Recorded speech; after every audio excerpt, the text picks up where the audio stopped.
one of the counselors here. I work with some of you students here. I know we've met quite a few times, some of you. We really wanted to get out the information on the importance of the SAT and ACT to you this year. I guess because we really feel it's important that students get a head start on this. You know, taking the SAT and the ACT, you know, is an important part of getting into college. And, you know, our concern, I guess, in the past has been sometimes students are waiting too long to do that. And, you know, often waiting until the fall of their senior year. And by then, you know, they sort of missed the boat and, you know, they're trying to take it for the first time. So we want to encourage them to take it this year. You know, I know some students have already taken it. Has anyone taken it already this evening? Okay, so a couple of people done. You can raise your hand. Be proud of that. All right.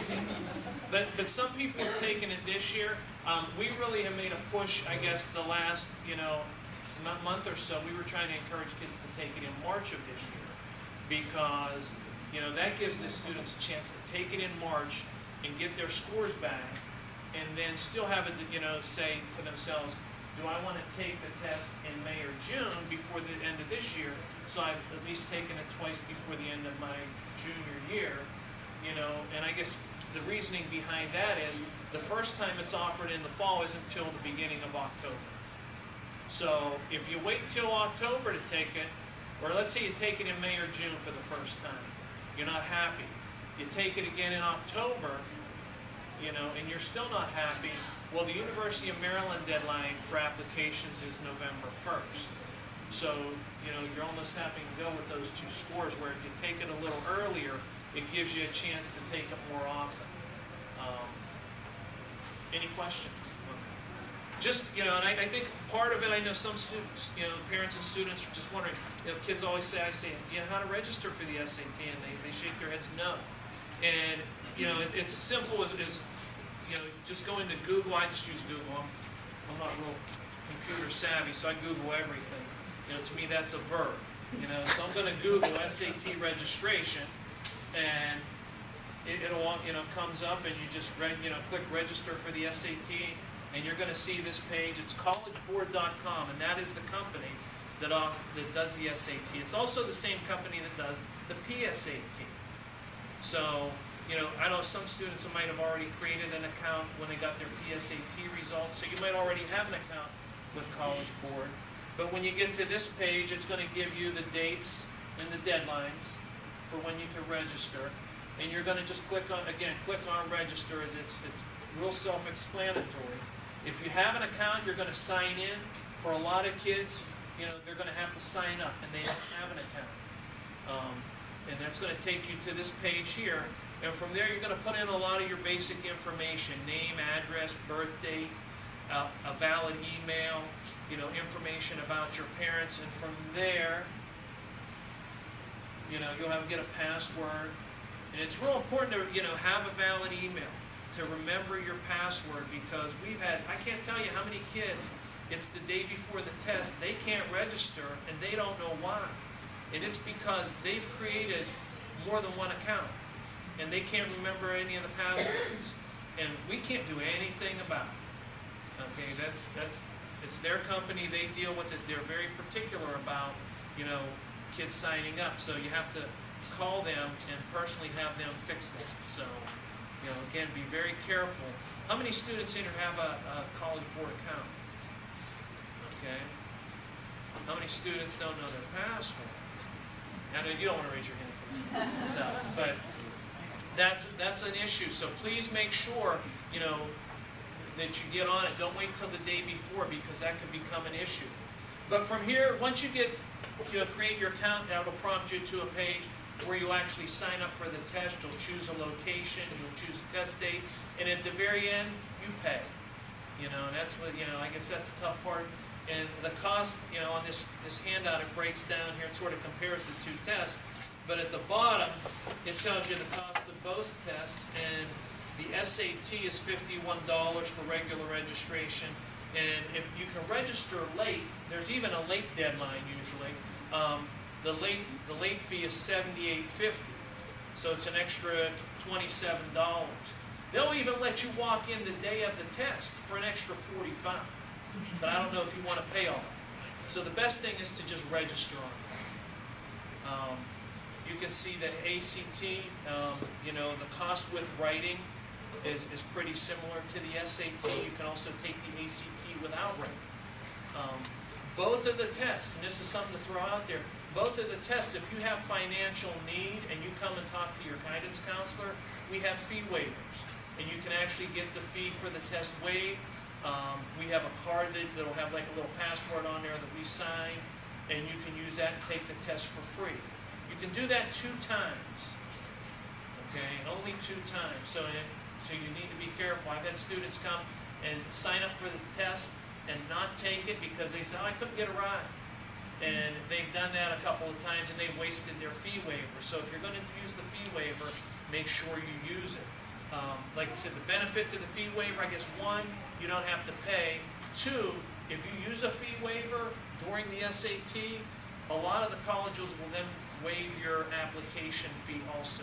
So it's sort of like a double savings. But again, that's for if you're, you know, generally our guideline is free or reduced lunch. So if you know, if you think you qualify, I would encourage you to take advantage of it. I mean, there's no reason not to. Like I said, so registering is really not that hard. You know, it's all right on the computer. You generally, you'll pay with the credit card or with the fee waiver. You know, the 2 tests, I guess the difference, the 2 things I see, you know, I guess one thing that jumps out to me all the time is the scoring. The SAT is on a scale of, you know, up to, you know, 800 a section. So there's a reading, a math, and a writing section. So top score would be 2,400. The ACT is on it, you know, the highest you can get is a 36. So it's a lot different.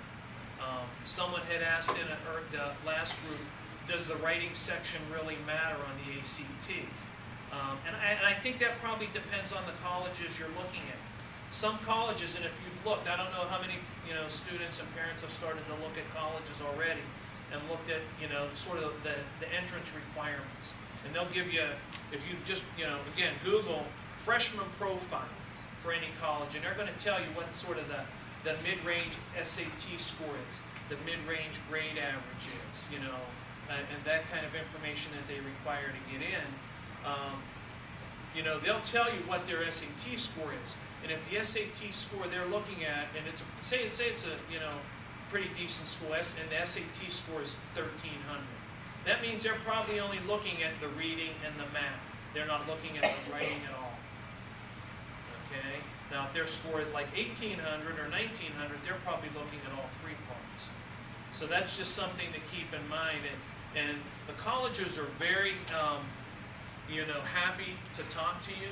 I mean, I call them all the time with kids there, and I'm sure if you call them from home, just call an admissions counselor and say, you know, I have a question. And they can generally, they can answer a question about their school better than I can. I can tell you what I think and sort of what, you know, what's probably going to be beneficial, but different schools have different sort of guidelines. They're looking at different things for kids. So, you know, and even with the test scores, the SAT is generally sort of the one the kids always take. You know, but the ACT, to me, it can be helpful.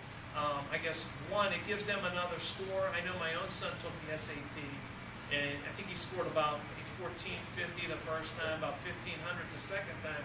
But he scored a 23 on the ACT, which translated to a little better score, and I think that was helpful to him when he did apply to college. So his SAT might not have got him in, but I think the ACT helped him. The ACT also, it's going to measure, a lot of times, you know, the way they've described it to me is, it's going to measure more of what you've actually learned in high school. You know, it's going to touch on science. So the more science you've had in high school, you know, that's going to give you a score there in science versus the person who's, you know, taking the ACT or the SAT, there's no science on. The ACT touches on, you know, trig. So the SAT is Algebra 1, Algebra 2, and Geometry. You know, so it's just, you know, those 3 maths, whereas the kids who have went further in math, the ACT is going to benefit them too. So those are some differences there with the test. I mean, what questions do you all have? No one has any?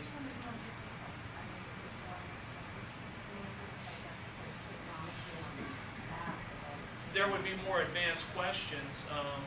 Like I said, my son's not around. He wasn't the best student, okay? But he did better on the ACT. And I don't know if that was because he took more, he took some advanced science. He took like AP environmental in 11th grade. That might have benefited him. I don't know if there's one to say more difficult.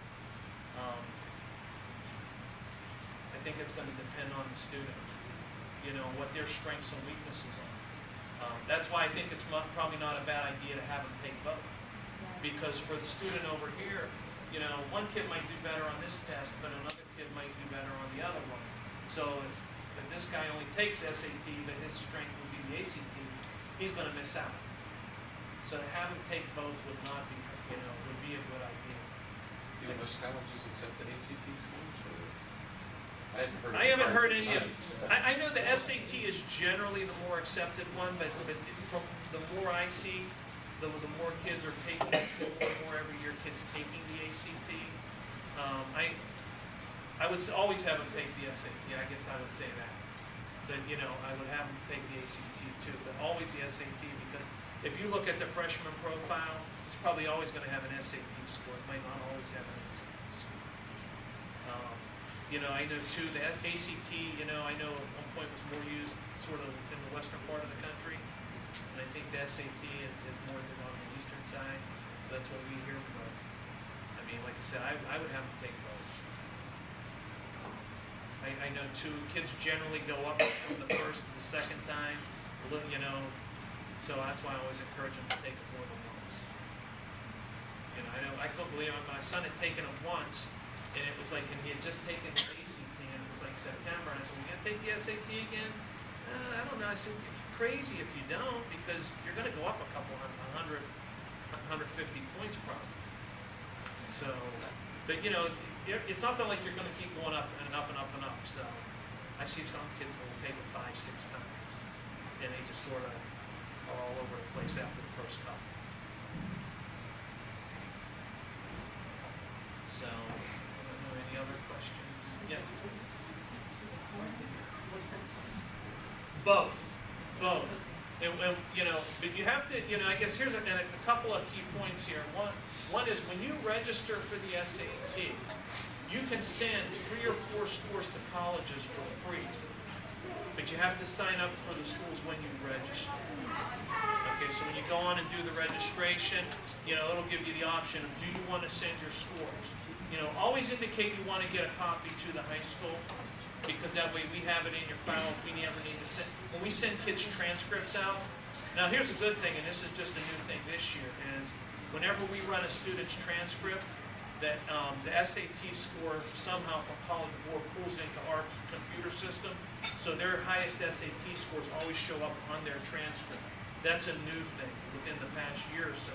It used to be that we'd have to get the scorecards and run them and stick them in the envelope with what we sent. But also ACT, highest SAT and ACT will show up on the transcript. But you'll get a copy, and most of the kids now, they'll get their, you get access to the scores even quicker. The kids get them online within a couple of weeks. So, and even then, a lot of colleges, what we'll see is they'll say, right with the application, scores must come directly from College Board. So even though we send them, they still want them coming, so I don't know if that's a scam or what, so now you have to pay an extra $8 or $10 to send the copies out, but they want them coming directly from College Board. So, and that's not every college, but you'll see it in the application. It'll say on there if they require it to come that way. Where do you take these? The tests, generally, like I said, the one in May and June, I believe, are going to be here at Calvert High. The one in March is at Huntington. So they'll give you a list of locations. Calvert has a couple of times during the year. I know when I went on with kids, like Southern High in Anne Arundel is pretty much has it every time it's offered. Leonardtown and St. Mary's, it's like every time. But Calvert is, I want to say it's November we have it here. Did we have it in January here? January here, and then in May and June here. So it's here a few times, but not every single time. but it would list it when you go to sign up. It'll give you a location so that you can sign up. So, and it generally runs from about 8 in the morning till about 12:30 in the afternoon. At this time, we ask all freshmen and freshman parents to please report to the auditorium. We will begin our program at 6:30. Thank you. Ms. Clancy, did you want to throw in anything about AP? Sure. I'm Michelle Clancy, and I teach English here at Calvert High. I'm working with Jennifer and Reeson this year to promote the AP program. There are many reasons to take AP classes. How many of you are taking a class this year? At least one AP class. Raise your hand. How many are taking more than one? Keep your hands up. All right. Put your hands down. How many are thinking about possibility of taking a class next year that you've never taken an AP class, but you're thinking about it? Anybody thinking about it? Yes. Okay, good. As I said, there are many reasons to take AP courses. One is the monetary savings, and I just want to focus in on that for right now. If you go onto UMBC website or any other website or for your college you're thinking about, and you're thinking, what can an AP test give me in regards to monetary savings? I went on to UMBC today, and how much do you think one credit cost if you're in-state or UMBC cost? How much does it cost, do you think? 400, very close.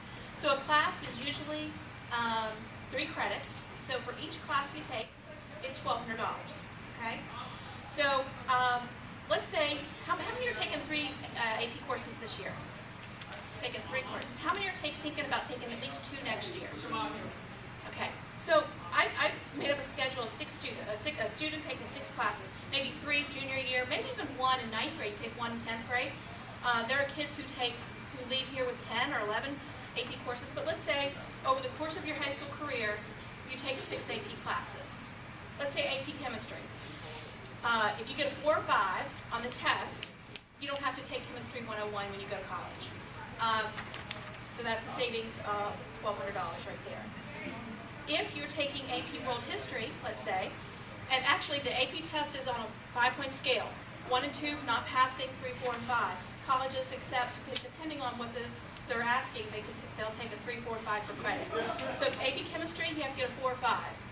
For AP World History, you can get a 3, 4, or 5. You get 6 credits. You don't have to take History 200, and you have a History elective that is exempt. So you get 6 credits there. So think of the savings there. AP Studio Art. Let's say you're taking AP Studio Art. 3, 4, or 5 will get you 6 credits. And if you've never taken an AP course, art might be something to go into, computer science, AP Psychology next year would be a neat thing to try. I teach AP Lit. If you like to read and write about what you read, that might be something you'd like to try as well. So let's say AP Lang. Anybody taken AP Lang this year? If you get a 4 or 5 on the test, you can earn 3 credits at UMBC, and that's English 101 credit you don't have to take class. AP Lit, which would be your 12th grade class, and you get a 4 or 5, you would earn 2 credits, or 6 credits, 2 classes, English 101, and then you would also would not have to take English 210. And let's say the last one is AP Psychology. That's your 6th class that you leave here with Calvert High School with. You get 3, 4, or 5 on that test. You get 4 credits. You don't have to take Psych 100. I think there's a lab with that. So for a savings, for a roundabout, that would be $10,000, $10,400 for a savings if you pass those 6 tests that you took. Think about that. Go home. Think about the colleges you're thinking about going to. Search AP Advanced Credit on what your colleges offer. They're different, but there are a lot of state schools that will take credit. I do have registration forms. If you have not signed up for the AP test this year and you're planning on taking the AP exam, I have some over here for you. And before I hand those out, I just want to echo what you had said about the SAT. Take it, make sure you take it this year before the year's out. You want the summer to be working on getting recommendations from teachers. You want to be working on those essays at the colleges. You want to be getting everything ready next year. You don't have to be worrying too much about the SAT or the ACT. If you get that taken care of, or at least 1 or 2 under your belt, if you want to take it again, which is not offered until October, but you still have those scores. And the ACT, I think, is offered at the beginning in September. So you do have a shot of that at the beginning of the year. Anybody have, exam, if somebody's gonna take the exam, has not taken it, would like a registration form for this year? Has not signed up yet for an AP test? And something to mention along the lines of the AP, a big benefit to me is, colleges are going to look at sort of your academic resume and the quality, not just your grades, but the quality of the classes you're taking. And some of you guys, I don't know what your grades are for everybody, but some kids, I term you're on the bubble, okay? You might have somewhere between an 80 and an 85, 87 GPA. And so you're not a slam dunk maybe to get in somewhere that you want to get in. But by taking some challenging classes, colleges are saying, hey, this person's willing to work hard even their senior year. Because for those kids that are on the bubble, what I get, colleges will call after the first quarter and say, send me their first quarter grades. Call after the second quarter, send me their second quarter grades. Because they're still looking at some kids. I mean, I had a student this year who got a letter from Towson, and the student said, I said, you get in? She said, well, I don't know, I got this letter. It said, well, they need my grades. And I said, well, we sent your grades. So she brought it in, and I looked at it and says, oh, it says they want your second quarter grades. I said, how you doing? She said, we pulled her grades up, and she had a couple shaky grades. And I don't think it turned out the way the student wanted it to. And I would almost guarantee if the student had 80s and 90s in those classes versus, sort of 60s, might have had a different outcome. So it really pays to challenge yourself even going into your senior year. I mean, I know my kid didn't need 7 classes, his last year, but he took 7. Yeah, some kids will go into college almost a sophomore because of their AP test. And the savings you get from that is amazing. So if you haven't taken one, I encourage you to try at least one next year. And if you're already taking some, think about another one.